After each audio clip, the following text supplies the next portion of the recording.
right, I hope that you had an enjoyable Thanksgiving, and I'm actually real excited about today's episode, and I hope it's inspiring.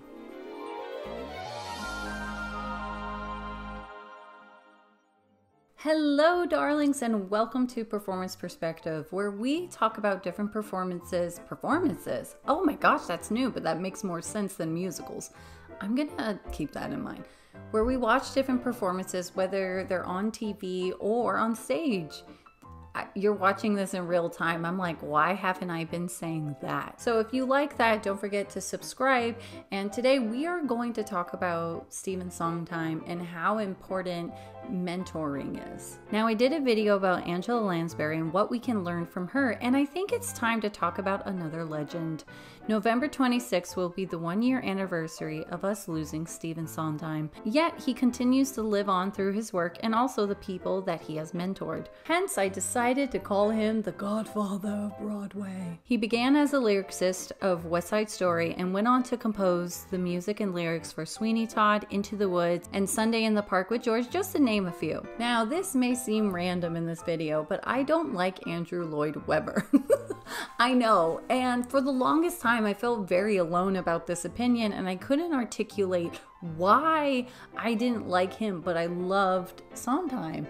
But now I think I can. So as far as Webber, it's not his work that I dislike. However, I do think that his work became famous based on the performers that did something with the music that made it iconic. This might be another video for me to create, but how can I explain this for non-musical theater fans? Okay, so I see Stephen and Andrew similar to Elton John and Madonna. Remember recently Madonna was saying like, oh, there should be more artists thanking me because I paved the way for them. But then it's like, I can't help but remember that time Madonna was bashing Lady Gaga, and who came in? Elton John. Elton John came in and he had nothing but praise for Gaga. Elton John didn't stop there. When we think of today, he takes music that was popular back in the 70s, and then he gave it new life by including pop artists that we love today, for example, Dua Lipa and Britney Spears. And to me, that's similar to the mentorship that Sondheim had provided to many people. It makes you wonder, did Stephen have a mentor? And the answer is yes. Sondheim was the result of a deliberate and intense mentorship at the hands of Oscar Hammerstein II. You know, Hammerstein, as in Rodgers and Hammerstein musicals. Now, this story isn't, oh my gosh, he was a genius. He would just twiddle his piano in his room, and then out of nowhere, like, he just became a legend. The story is his parents had a divorce, and him and his mother moved to a place where they were close to the Hammerstein farm. Oscar Hammerstein II became like a father figure to Stephen, and the family took him under his wing. There's actually a cute story that Sondheim talks about of him going and seeing Carousel, and before, Act 1 ends, he was sobbing and he was crying so much that he cried on Mrs. Hammerstein's fur coat, and he said that he ruined it because he stained it with his tears. Stephen then created a musical of his own and asked Hammerstein to look at it as if he was a stranger and give him a review. In that case, I have to say it's the worst thing that's ever crossed my desk. It's the worst thing I've ever seen. It's the most unproducible. It makes no sense, Hammerstein said. Now, this was a quote from Sondheim when he was talking to Diane Sawyer in 1988. Another quote from Sondheim was that worst sounds cruel. He was not cruel that way, but he made it very clear that if I were going to ask for professional standards, he was going to treat me like a professional. This did not stop him from continuing his craft. He stayed involved with other Rodgers and Hammerstein productions as an errand boy who got coffee and typed scripts and whatever else needed doing, teaching him more than any of the successes taught him because he saw the authors struggling to get something to work that wasn't working, and also they were struggling under the pressure of a New York deadline. Even though Sondheim learned so much from Oscar Hammerstein, he had to find his own style. Hammerstein even recommended to him, said, you need to kill your idols, which even if that meant killing himself, just so that he could find his own style. Sondheim made it very clear that one of his priorities in life was being a teacher and passing on knowledge and encouragement and doing what Oscar Hammerstein did for him. He gained a reputation as an artist with something of an open mailbox policy. If you write to him, chances are he would write back, offering advice, answering questions, and being generous with his time and expertise. There are 3 artists that you can say Stephen Sondheim mentored and the outcome was significant, yet they are all different. If you watch the musical Tick, Tick, Boom, whether on stage or Netflix, you learn it's based on Jonathan Larson. In the musical, Jonathan Larson shares Stephen calling him in being an influence, not only in the musical, but his life. Jonathan Larson is most remembered for writing Rent. It is believed that Stephen was one of the first to know about Rent being created because Jonathan Larson wrote a letter to him saying, I'm thinking of creating a rock opera. Sondheim was encouraging but not hands-on.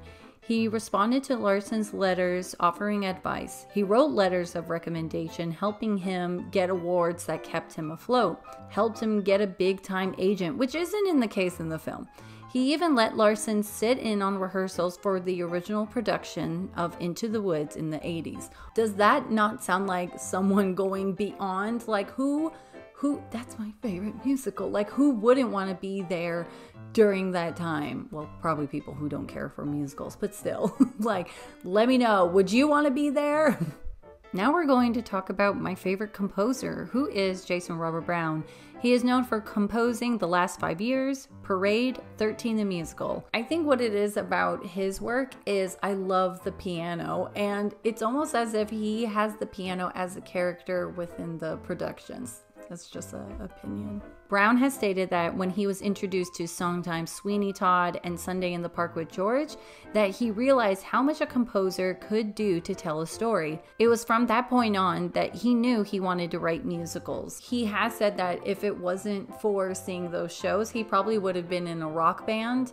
And the thing about seeing those musicals, he realized the emotions and the passion that could come out in music because of musicals. Yeah. Out of all the people Sondheim has mentored, to me, they seem similar. Both of the composers use motifs, which can be small music sentences that repeat throughout the show, reminding the audience of a specific character, emotion, or situation. As stated by Jason Robert Brown, when he saw Merrily We Go Along and he saw how you can watch a show where it's not chronological, like you're not watching we're from A to B, but you're able to go in different parts of time to have a story unfold. Think of like Pulp Fiction. Once you finish the whole thing, you're like, wow, now I fully understand the whole story put together.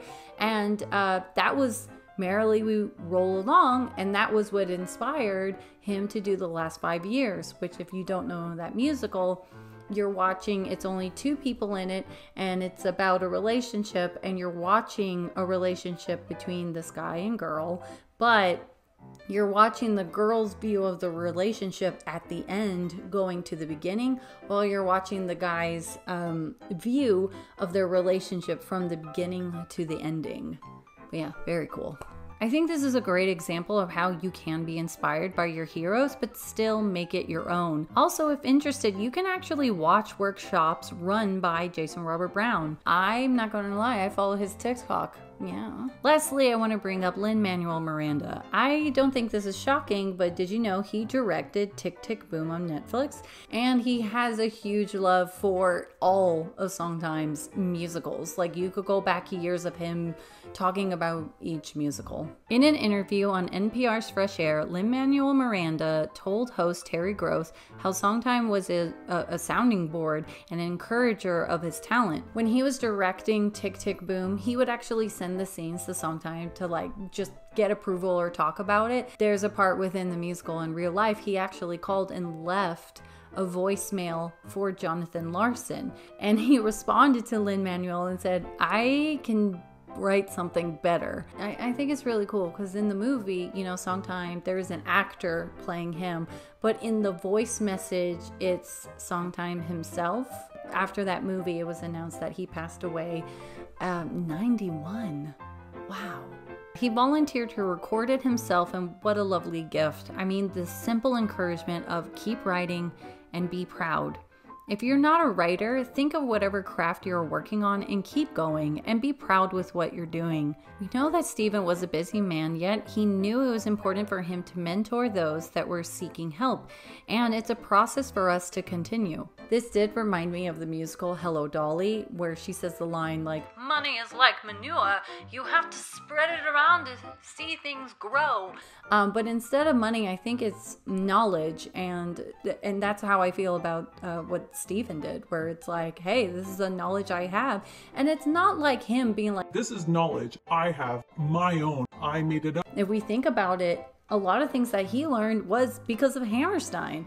And so what he learned from Hammerstein, he learned things and then he spreads it to these different artists. Now they learn something and they can add on as far as the lessons and be able to spread it to other people. Anyways, darlings, that's it for today's episode. Now, don't think that Stephen only mentored 3 people. He mentored tons of people, but those were just the top 3 that I wanted to talk about. Now, if you are a fan of Stephen, let me know, what is your favorite Sondheim musical? Mine is Into the Woods. Don't forget to subscribe, and also I am on Instagram and TikTok, Care of Book, if you want to come hang out with me. And without further ado, take care, darling.